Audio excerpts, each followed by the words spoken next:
Somebody like me cannot wake up and say, I don't want to serve God. When my father said 2 years before I was born, he has already seen my name. And he has been praying before I was born. When my mother said she was pregnant with me and got born again and had the encounter, she put hand on the womb and prayed till the pregnancy finished. And then you wake up by age 18 and say, I don't want to serve God. It's not possible. You are implicated by the business that men have touched in the spirit. So in our generation, people cannot come and say, well, all these pastors. Why are they saying all these pastors? It's because there is an acute lack of men that can stand. And the memory of God will not be lost. I vow to be that man. That's why I'm seeking God. I'm not seeking him for anointing for anything. Before I even understood what it means to walk the paths of God, I'm already anointed. I didn't even know. I didn't pray for it. When I encountered Jesus, it was power he gave me. I didn't even know I was wasting it. Until a man called me to order. And I found out that's not what we are looking for. We want to come to a point in God where even if it's one thing, even if it's prayer, let people know that anytime they meet you, their prayer problem is solved forever. That's where we are going. That's what it means for revival to come.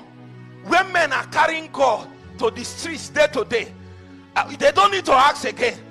They know that men that have calcified dimensions and realities of God walk in our midst. Some of them used to know me before. One came and met me. He called me Chedu, because you see, there is a name you call me, I will know from when you knew me. So when he called me Chedu, I know that it can only be in primary school. That's the only place, that's the only way you can know that. And he said, Chedu. I said, it's my village people that can call me this name. So he went and told the guy, he said, I know this young man now, he's small. Since when did all these things begin to happen? That was the question they asked of the disciples. They took knowledge of them and found that they have been with Jesus. Can you stay with Jesus until you are made? Can you say, you can be here, but you are not with Jesus? The encounter that Peter, James, and John had on the mountain. They are on the mountain, but the encounter is taking place in the glory. And they were outside that place. So Peter will be looking and be seeing what is happening, looking, and his interpretation of what is there is wrong. Because even though they are on the mountain, transformation is inside the glory. So it is good that you came to the mountain, but there is need for transformation. So you have to upgrade yourself in the place in the spirit where the things God is releasing will become yours, and you tarry there. You don't need to sleep. All this eating you have been eating, what has it benefited you? Anytime you carry food again, ask the food, what are you contributing to my life?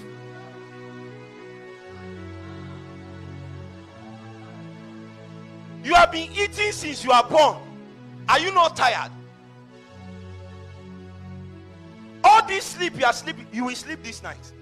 What has it contributed? There is no great man, and I don't just mean in the kingdom, that sleeps all night.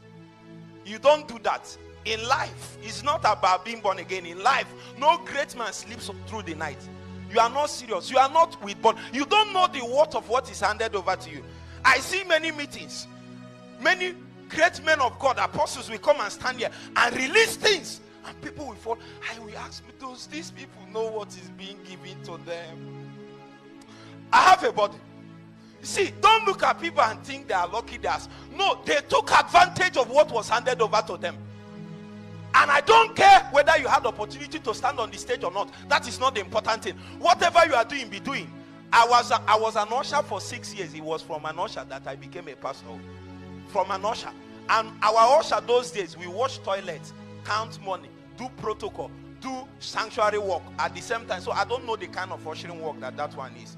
So sometimes we'll be having programs like this and people will mess up the toilet and things will be happening. Choir will be singing and all that, and I will go to the toilet and be tonguing and be washing it. My life can't end like this. My life can't end. It doesn't matter where you are, inside or outside. God sees your heart.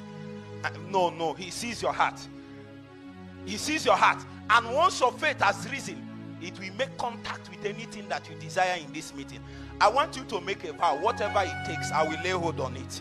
I will lay hold on it. Can you just join me and pray for just 1 minute? Tell God, I will lay hold on it. I will lay hold on it. I'm trusting God for 20 people that in the course of this meeting, God will lay hold on them. And then when God has held us, pastors, then a generation has been won over for God. That's how God wins a generation. God wins a generation when he wins a man. Can you pray for 1 minute? Just pray in the spirit. Simante Karia. Parante Kogreda Bahayata.